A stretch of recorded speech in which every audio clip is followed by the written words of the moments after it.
तर अर्ध्या तासाच्या पावसानं मुंबई ठप्प झाली होती असं आदित्य ठाकरे म्हणतात.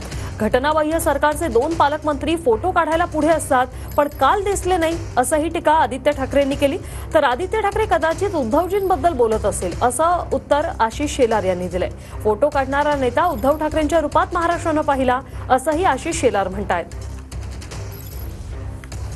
कालच्याच ह्या अर्ध्या 1 तासाच्या पावसामध्ये, म्हणजे पाऊस अर्थात पुढचे 3-4 तास चालला, पण अर्ध्या 1 तासाच्याच पावसामध्ये मुंबई ठप्प झाली होती. आणि मुख्य गोष्ट म्हणजे कुठेही काही असलं मुंबईत, पहिले फोटो काढायला जातात ते 2 घटनाबाह्य सरकारमधले पालकमंत्री, एक स्वतः बिल्डर आणि दुसरे जे पालकमंत्री घुसतात सगळीकडे जात असतात, ते काल कुठे होते हे कोणालाच कळलं नाही.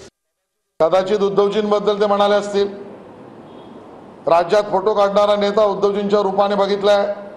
आदित्यजी एवढ्या खुल्या पद्धतीने वडिलांच्या बाबतीत बोलतायत, मला तर आश्चर्य आहे.